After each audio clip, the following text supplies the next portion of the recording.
ایک شخص کو حضور نے دیکھا، اس نے میلے کچیلے کپڑے پہنے، تو حضور نے ٹھنڈی آہ بھری، فرمایا کاش یہ دھو کے کپڑے پہنتا۔ ایک شخص کو دیکھا بال بکھرے ہیں، کنگھی نہیں کی، تو حضور فرمانے لگے کاش یہ کنگھی کر لیتا۔ نفاست پسند آدمی پہ نا بوجھ بنتا ہے۔ جو آدمی، آپ کو پتہ ہے کہ امام شافعی تو فرماتے ہیں جمعے والے دن غسل کرنا واجب ہے، ماتے غسل نہ کرے تو جمعہ ہی نہیں ہوگا۔ اگرچہ ہمارے امام صاحب کے نزدیک سنت ہے۔ یہ سنت کب بنا؟ ایک دن نہ بہت سارے لوگ اپنے اپنے کام سے اٹھے مسجد میں آ گئے، مسجد نبوی میں۔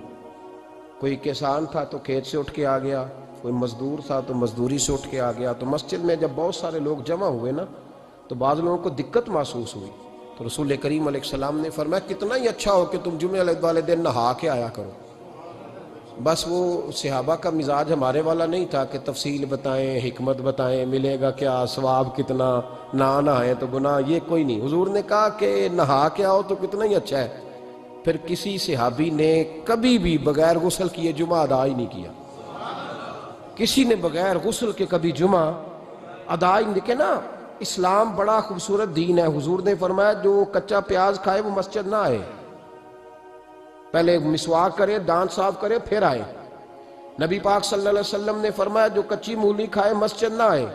مولی کھانا جائز ہے، پیاز کھانا جائز ہے، لیکن منہ سے بدبو آتی ہے۔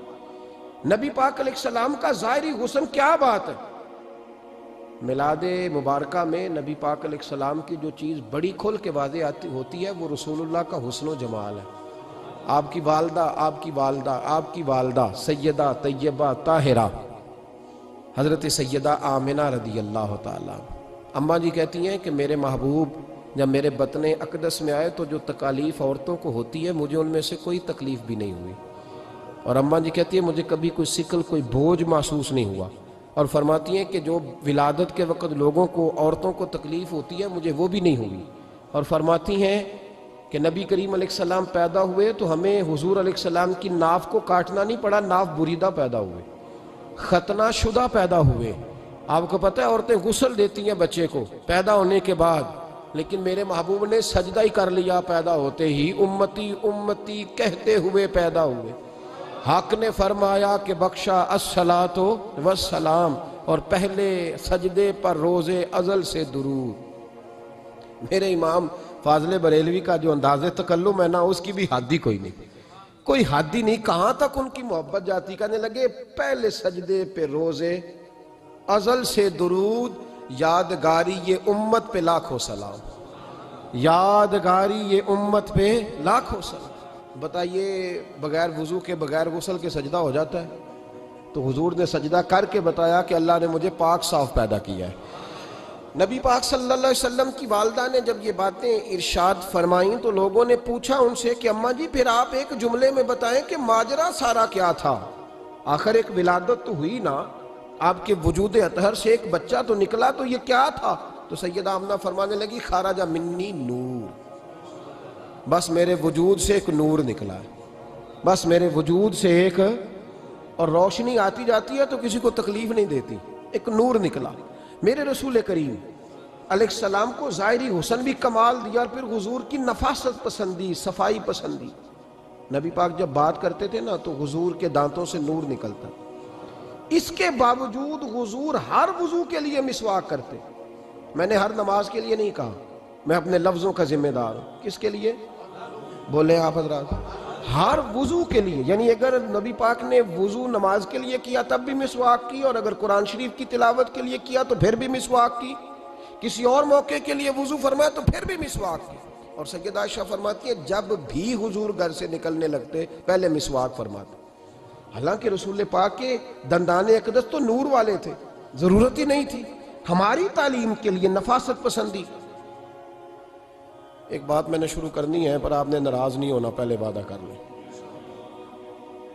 جڑے نہیں بولے انہوں نے کی ارادہ ہو جانا ہے، چلو ہو جائے، کوئی گل نہیں، خیر ہے، ہو جائیں آپ ناراض۔ نبی پاک نے بڑی مونچھیں نہیں پسند کی، حضور کو اچھی نہیں لگتی تھی۔ ایک بات پوچھتا ہوں آپ سے، یہ درد دل ہے میرا اور صرف سمجھانے کے لیے عرض کر رہا ہوں، کوئی تنقید نہیں، اللہ تعالیٰ مجھے نیت کا وضو عطا کرے۔ ایک بات بتانا، اگر بہو کھانا پکا کے لائے اور سالن سے بال نکل آئے تو پھر اس کا کیا حال ہوتا ہے؟ کئی تو بوڑھے پلیٹ اٹھا کے دیوار میں مارتے ہیں، ایسا ہی ہوتا ہے نا بھئی یہ کیا ہے؟ اور اگر کبھی روٹی سے نکل آئے تو بیوی صاحبہ کا کیا حال ہوتا ہے؟ یہ کوئی طریقہ ہے کھانا پکانے کا؟ اور اللہ تعالیٰ معاف کرے، اگر کبھی ہوٹل میں چلے جائیں امیر لوگ 15,000 کا ڈنر کرنے، تو وہاں کسی سالن کی پلیٹ سے بال نکل آئے تو پھر تو پیسے کیا دینے ہیں، پھر تو ان کو اور جرمانہ ہو جاتا ہے۔ یہ تو سارے بال نکل آئے تو مشکل، اور ویسے بھی جو نفاست ہے نا طبیعت کی، اس پر بوجھ بنتا ہے، بال کھانے میں ہو آٹے میں ہو تو بوجھ بنتا ہے۔